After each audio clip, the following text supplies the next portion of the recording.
Good morning everyone. आप देख रहे हैं ट्रिकोलॉजी स्टडीज़ और आपका इस चैनल पर बहुत बहुत स्वागत है। आज है 29 सितंबर। तो 29 सितंबर 2020 के जितने भी इंपॉर्टेंट करंट अफेयर्स बनते हैं हम उन्हें वन बाय वन देखेंगे। प्लस वीडियो शुरू करने से पहले मेक श्योर आप मेरे चैनल को जरूर सब्सक्राइब कर लें ताकि आने वाली कोई भी लेटेस्ट वीडियोज़ आपसे मिस ना हो।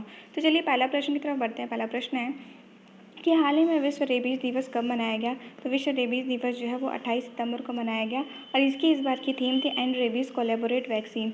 देखिए जो रेबीज़ है वो एक वायरस की वजह से फैलता है और ये अक्सर 90% केसेस में जो है ये कुत्तों के काटने से फैलता है। और रेबीज़ के रोकथाम के लिए अवेयरनेस फैलाने के लिए जो है विश्व रेबीज़ डे जो है वो हर साल 28 सितंबर को मनाया जाता है। और रेबीज़ की टीका की खोज किसने किसने की थी? लुईस पास्चर ने। दूसरे ऑप्शन की बात करें तो 25 सितंबर को मनाया गया था वर्ल्ड फार्मासिस्ट डे, 26 सितंबर को मनाया गया था वर्ल्ड एनवायरमेंट हेल्थ डे, 27 सितंबर को मनाया गया था विश्व पर्यटन दिवस जिसकी थीम थी टूरिज्म एंड रूरल डेवलपमेंट। अगला प्रश्न देखते हैं कि हाल ही में 55वें ज्ञानपीठ पुरस्कार से किसे सम्मानित किया गया। तो यह अख्यतम अच्युत नंबूतिरी को सम्मानित किया गया था। हालांकि इस पुरस्कार की घोषणा पिछले साल ही की जा चुकी थी लेकिन इन्हें सम्मान जो है वो इस बार मिला है। और ये जो देखिए ये एक मलयाली कवि हैं।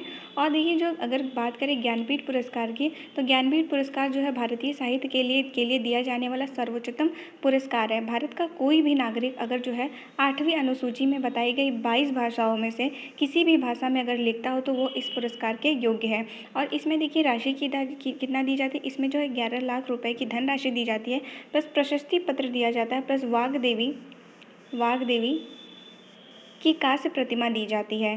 दूसरे ऑप्शंस की बात करें तो देखिए वासुदेव मोही को 19वां सरस्वती पुरस्कार 2019 से सम्मानित किया गया था इनकी पुस्तक चेकबुक के लिए। नासिरा शर्मा को 29वां व्यास पुरस्कार 2019 द्वारा सम्मानित किया गया था इनकी उपन्यास कागज की नाव के लिए। डॉक्टर विश्वनाथ तिवारी की बात करें तो इन्हें जो है 33वां मूर्ति देवी पुरस्कार 2019 से सम्मानित किया गया था इनकी रचना अस्थि व भवती के लिए।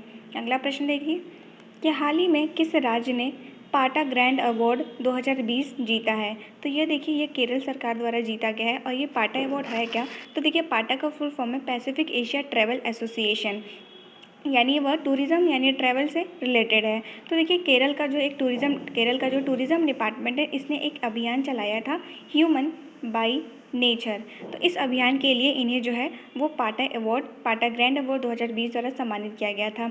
बात करें केरल की तो केरल का जो गठन है वो 1 नवंबर 1956 को किया गया था। और हमने आपको कल ही बताया था कि 1 नवंबर 1956 को 3 और राज्यों का यानी 2 और राज्यों का केरल को मिला लें तो 3 हो जाएंगे।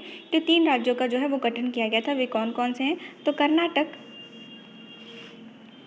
कर्नाटक, केरल और मध्य प्रदेश, इन 3 जो है राज्यों का गठन किया गया था 1 नवंबर 1956 को।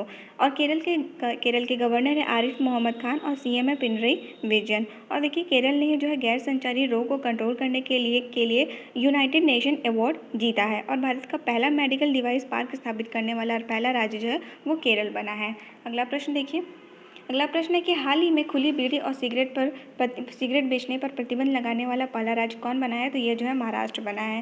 देखिए ऐसा क्यों हुआ है? क्योंकि देखिए महाराष्ट्र के जो हेल्थ डिपार्टमेंट है इन्होंने क्या किया था कि 2003 में सिगरेट व तंबाकू अधिनियम 2003 आया था जिसके तहत इन्होंने ये अनाउंस किया था कि जो भी बीड़ी और सिगरेट के पैकेट्स आते हैं उन पे जो है हेल्थ वार्निंग लिखना अनिवार्य है।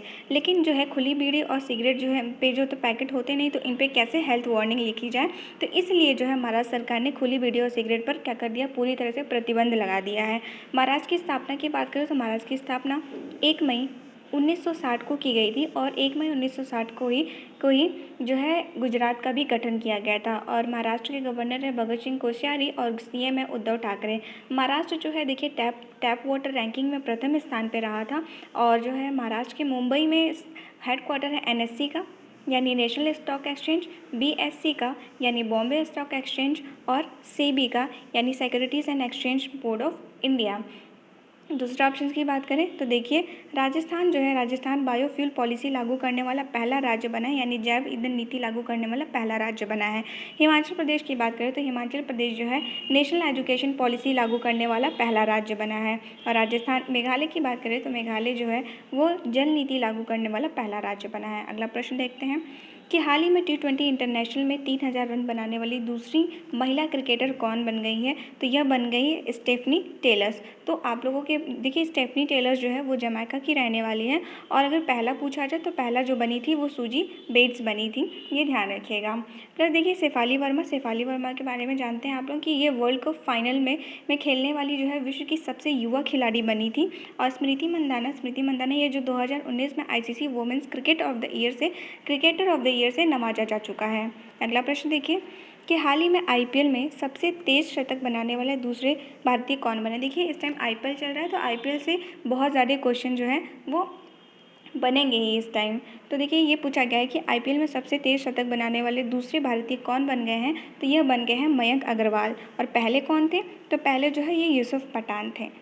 और देखिए केएल राहुल जो है अभी कुछ दिनों से काफ़ी ज़्यादा न्यूज़ में थे, क्योंकि जो आईपीएल 2020 में जो है पहला शतक इन्होंने ही लगाया था। प्लस देखिए अभी कल के न्यूज़ में आपको बताया गया था कि सचिन तेंदुलकर का रिकॉर्ड तोड़ते हुए आईपीएल में सबसे तेज रन बनाने वाले जो ये भारतीय बल्लेबाज बन गए हैं। अगला प्रश्न देखते हैं कि हाल ही में किस देश के मनोनीत प्रधानमंत्री मुस्तफ़ा अदीब ने इस्तीफ़ा दे दिया है, तो यह जो है लेबनान के मनोनीत प्रधानमंत्री थे, जिन्होंने अभी हाल में ही इस्तीफ़ा दे दिया। और लेबनान देखिए लेबनान मैप पे कहाँ है, तो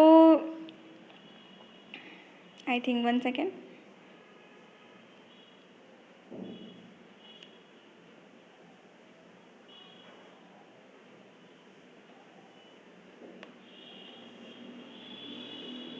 ये देखिए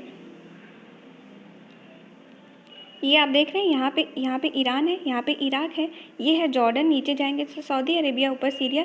ये आपको छोटा सा ग्रीन वाला हिस्सा देख रहा है, ये है लेबनान। लेबनान की कैपिटल क्या है, लेबनान की कैपिटल जो है बेरूत है, यहाँ की करेंसी है लेबनीज़ पाउंड। अगला प्रश्न देखते हैं। अगला प्रश्न है कि हाल ही में भारत की महिला चयन समिति के नए प्रमुख कौन बनी है, तो यह बनाया गया है नीतू डेविड को। यह नीतू डेविड है, इन्हें जो है महिला चयन समिति का प्रमुख बनाया गया है। और ये किसके द्वारा बनाया गया है, बीसीसीआई द्वारा बनाया गया है। अगला प्रश्न देखिए कि ए बुके ऑफ फ्लावर्स पुस्तक किसने लिखी है, तो ये लिखी गई है कृष्णा सक्सेना द्वारा। ये है जो है कृष्णा सक्सेना है, ये इनकी 9वीं पुस्तक है, इनके द्वारा ए बुके ऑफ फ्लावर्स लिखी गई है। देखिए बाकी ऑप्शंस की बात करें तो बाकी ऑप्शन में देखिए अरुंधति राय ने अभी जो पुस्तक लिखी थी उसका नाम था आज़ादी। हालांकि थोड़ा बड़ा नाम है, लेकिन बस आप आज़ादी याद रखिए। नीना राय की एक पुस्तक थी, उसका नाम था अमेजिंग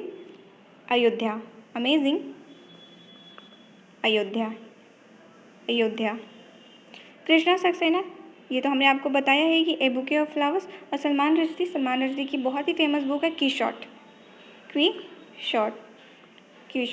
अगला प्रश्न देखते हैं कि हाल ही में NCAER ने वित्त वर्ष 2021 में भारत की जीडीपी कितने प्रतिशत रहने का अनुमान लगाया है, तो यह जो है बहुत ही ज़्यादा कम, यानी -12.6% जो है NCAER द्वारा जो है वित्त वर्ष 2021 में जो है भारत की जीडीपी रहने का अनुमान लगाया है। तो बाकी ऑप्शंस के देखिए जितने भी एजेंसीज़ है जो भी जीडीपी का अनुमान लगाते हैं वो सभी आपको पता होने चाहिए। तो -11.5 ये लगाया गया था मूडी द्वारा, -8.2 ये लगाया गया था केयर रेटिंग्स द्वारा, और -9 जो % है ये लगाया गया था अनुमान क्रिसिल और स्टैंडर्ड एंड पुअर द्वारा। और बात करें फिच ने कितनी रेटिंग दी थी अपनी, तो फिच ने दिया था -8.6%। तो ये आप सभी ध्यान रखिएगा। अगला प्रश्न देखते हैं कि हाल ही में किस राज्य ने बाई रोड अभियान शुरू किया है, तो यह जो है देखिए पर्यटन को बढ़ावा देने के लिए उड़ीसा सरकार ने बाई रोड अभियान का शुभारंभ किया है। और उड़ीसा में जो है पड़ता है Satkosia tiger reserve, Similipal national park, Gahirmatha wildlife sanctuary और चिल्का लेक। अगला प्रश्न देखते हैं